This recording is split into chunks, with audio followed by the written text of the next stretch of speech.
न्याय की बात जब चली तो राम मनोहर लोहिया से कर्पूरी ठाकुर तक सब लोगों ने आगे बढ़कर सामाजिक न्याय की बात की। बहुत सारी पार्टियां इस मुद्दे पे सरकार में आ गई, लेकिन सामाजिक न्याय को धरातल पर उतारने की बात अगर होती है तो उसमें सारी पार्टियां, अभी तक की जो पार्टियां हैं, जो ट्रेडिशनल पार्टियां हैं, जो सत्ता भोगी पार्टियां हैं, वो जीरो ही नजर आती हैं। जातिगत जनगणना की बात हो, रोहिणी आयोग की बात हो, अति पिछड़ों के उत्थान की बात हो, और यहाँ तक सरकारी नौकरियों में भागीदारी तो छोड़ दो, समाज के अंदर आर्थिक स्तर पर मजबूत करने की बात हो, तो सारी सरकारें फेल ही हैं।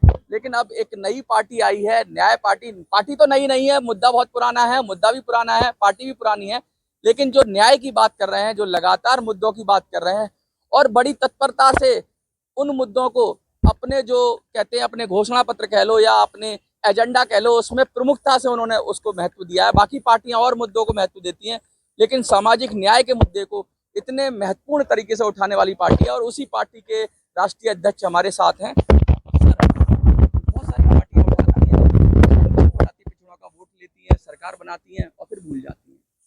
देखिए, आपके पास क्या एक्स्ट्रा है, नया क्या है? हमारा सबसे मुख्य मुद्दा और प्राथमिकता सामाजिक न्याय है। और बहुत से पार्टियों के लिए, जो ट्रेडिशनल पार्टियां हैं या पुरानी पार्टियां हैं, उनके लिए बहुत सारे मुद्दे हो सकते हैं। उनके पास चुनाव जीतने के तमाम मुद्दे हो सकते हैं। किसी के पास मंदिर है, किसी के किसी के पास पास कुछ, मस्जिद है, मतलब हम किसी के पास मतलब हम उनके गहराइयों में नहीं जाना चाहते। हम केवल अपने मुद्दे की बात करते हैं।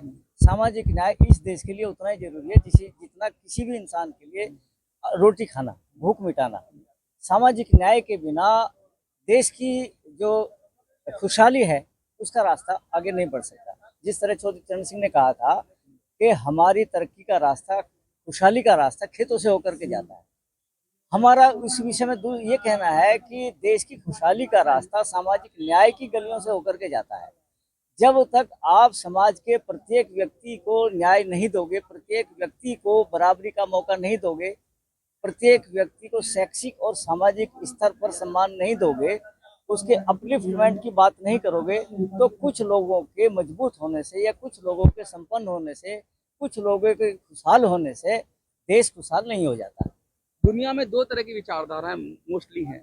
एक जो विचारधारा थी पूंजीवाद की विचारधारा थी, दूसरी विचारधारा कम्युनिज्म या साम्यवाद की विचारधारा थी। लेकिन भारत ने जो समाजवाद की विचारधारा दी, जिसमें दोनों ही विचारधाराओं के गुणों को लिया गया और अवगुणों को दूर किया गया, तो समाजवाद की जो विचारधारा है, आज पूरा यूरोप समाजवाद की बात कर रहा है, अमेरिका समाजवाद की बात कर रहा है। लेकिन जब भारत में आते हैं, और भारत ही मुझे लगता है समाजवाद का जनक रहा है, क्योंकि समाजवाद यानी सबका हित होना चाहिए, ना तो पूंजीपतियों का हित हो, ना किसी पॉलिटिकल सिंगल पार्टी रूल वाले का हित हो। तो जब समाजवाद की बात होती है तो क्यों सारी पार्टियां उसके जरिए वोट बैंक बनाती हैं और फिर बाद में उसी को भूल जाती हैं? क्यों ऐसा क्यों हो रहा है, क्या कारण है? देखिए, हमारे आज़ादी का आंदोलन में दो सबसे बड़े चेहरे थे, महात्मा गांधी और डॉक्टर अम्बेडकर साहब। महात्मा गांधी ने ये कहा था कि जब तक समाज के आखिरी व्यक्ति को न्याय नहीं मिल पाता, आखिरी व्यक्ति तक आपके जो सरकारी योजनाएं हैं वो लागू नहीं होती, तब तक आपकी सरकारी योजनाएं बेकार है। लोकतंत्र भी खत्म है। लोकतंत्र भी खत्म है। उसी तरह से डॉक्टर अम्बेडकर साहब ने जो संविधान की रचना करते समय बहुत सारी चीजों पर ध्यान दिया और उन्होंने बहुत सारे अनुच्छेद इस बारे में बताए। आर्टिकल 6 पूरा, आर्टिकल जो भी है, बहुत सारे आर्टिकल्स उन्होंने बनाए, और जिसमें से उन्होंने जो उस समय और आज भी परिस्थिति कुछ बनी हुई है उसी तरह की, अछूत और सछूत, दो प्रकार की कैटेगरी उस समय हुआ करती थी, जो डॉक्टर अम्बेडकर साहब ने संज्ञान में लेते हुए संविधान की रचना की। उन्होंने अछूत वर्ग को ध्यान में रखते हुए कुछ नियम लागू करवाए, और उसी समय सन 1950 में जब संविधान लागू हुआ, उन्होंने उनकी व्यवस्था उसी समय कर दी थी।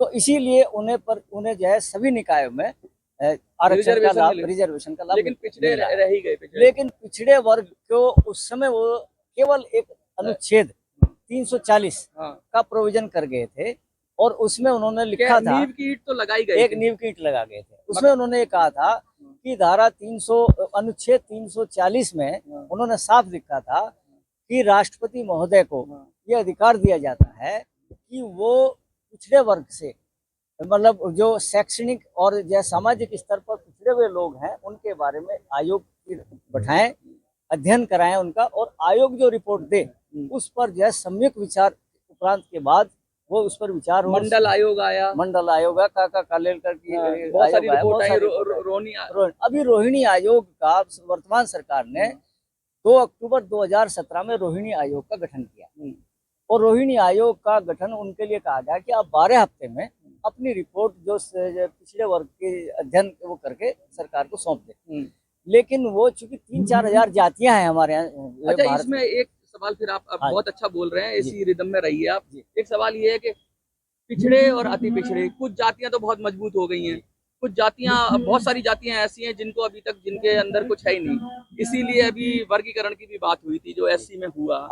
तो क्या लगता है ये पिछड़ा और अति पिछड़े में आप इनके अंदर भी क्लासिफाइड करना जरूरी हो गया? ये क्लासिफाइड कराने के लिए ही जो है रोहिणी आयोग का गठन किया। सब क्लासिफिकेशन, सब क्लासिफिकेशन, उपवर्गीकरण। तो उन्होंने ये कहा कि अभी रोहिणी आयोग ने, जहां तक हमारी जानकारी में आया, मैं कोई ऑथेंटिक बात नहीं कह रहा हूं क्योंकि इसमें रोहिणी आयोग ने अपनी रिपोर्ट सार्वजनिक तो करी नहीं है, लेकिन उनके संज्ञान में ये बात आई है कि 97% कुल 97% जो संसाधन है, चाहे रोजगार के हों चाहे किसी भी प्रकार के हों, वो कुल 25% को लोगों को मिल पाए हैं। मतलब इसमें भी एक अलग तरह की, जैसे आप कहो कि चाहे वो एससी में हो चाहे ओबीसी में हो, एक अलग तरह की सवर्ण तैयार हो गए हैं, कुछ जातियां बहुत मजबूत हो गई हैं। इसमें कुछ अलग लेयर तैयार हो गई हैं जो कि आरक्षण का लाभ जो है वही चला जा रहा है, वो उन्हीं के हिस्से में जा रहा है। अच्छा। तो इसीलिए हम भी बार बार ये मांग कर रहे हैं। तो इससे क्या लगता है कि बटेगा नहीं वोट बैंक? बहुत सारे लोग कहते हैं कि भाई ओबीसी तो ओबीसी होता है, उसमें अति पिछड़ा पिछड़ा करोगे। कहते हैं दलित तो दलित होता है, उसके अंदर महादलित करोगे, इस तरह से करोगे तो ये इनकी एकता चली जाएगी। संविधान की भी बात करते हैं। देखिए, एकता तब जाएगी जबकि आप 4 भाइयों में से 2 को वंचित रखोगे। अच्छा, ये भी गहरा पॉइंट है। हाँ, यदि मान लो 4 भाई हैं घर में, और उसमें से 2 ने सारा का सारा सामान हड़प लिया और 2 के हिस्से में कुछ नहीं आया, तो एकता तो अपने आप ही खत्म है, समरसता अपने आप ही खत्म है, सुदृढ़ता घर की अपने आप खत्म है। तो आपका कहने का मतलब है कि वर्गीकरण, उपवर्गीकरण जरूरी है। उपवर्गीकरण जरूरी इसलिए भी है कि सभी को न्याय मिले, सभी को उनका प्रॉपर हिस्सा मिले। यही आपकी पार्टी कहती है? यही हमारी पार्टी कहती है। बहुत गहरी बात कहती है।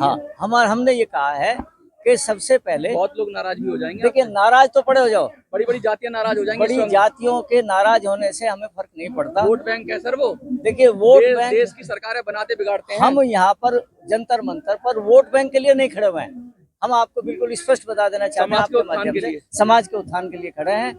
समाज के जो निचली पायदान पर जो वर्ग खड़ा है, हम उसके डिप्राइव्ड क्लास के लिए हम यहाँ पर खड़े हुए हैं। ये हमारा उद्देश्य है और यही आने का हमारा यहाँ मंतव्य है। हम चाहते हैं कि रोहिणी आयोग ने जो सुनने में आया है कि 4 जगह शायद उन्होंने कैटेगराइजेशन किया है, सब कैटेगराइजेशन किया है, तो अपना सार्वजनिक करें, उस पर चर्चा हो, हम तक भी बात पहुंचे, हमें भी अपना उस पर सुझाव देने का या उसका मंथन करने का मौका मिले और सरकार जल्दी से जल्दी उस चीज को लागू करे और जो वर्तमान में आरक्षण जो 27% है उसे 100% की लिमिट तक बढ़ाया जाए। कहते हैं कि 85% लोग इस देश के अंदर अभी भी अपनी शक्ति को ढूंढ रहे हैं, अपने अधिकार को, हक और अधिकार के लिए संघर्ष कर रहे हैं, और वो हर समाज में है और हर वर्ग में है। समाज तो नहीं कहूंगा, वर्ग में 4 वर्ग बनाए। जर्नल है, जिसको जर्नल को तो मिल ही गया, अभी कहते हैं कि उनको तो आर्थिक आधार पर मिल गया, लेकिन ओबीसी है, एससी है, वहां भी बहुत अभी अंतर्द्वंद है। इस पे बड़ा मंथन चल रहा है, बहुत सारी चर्चा होने की इस पे जरूरत है।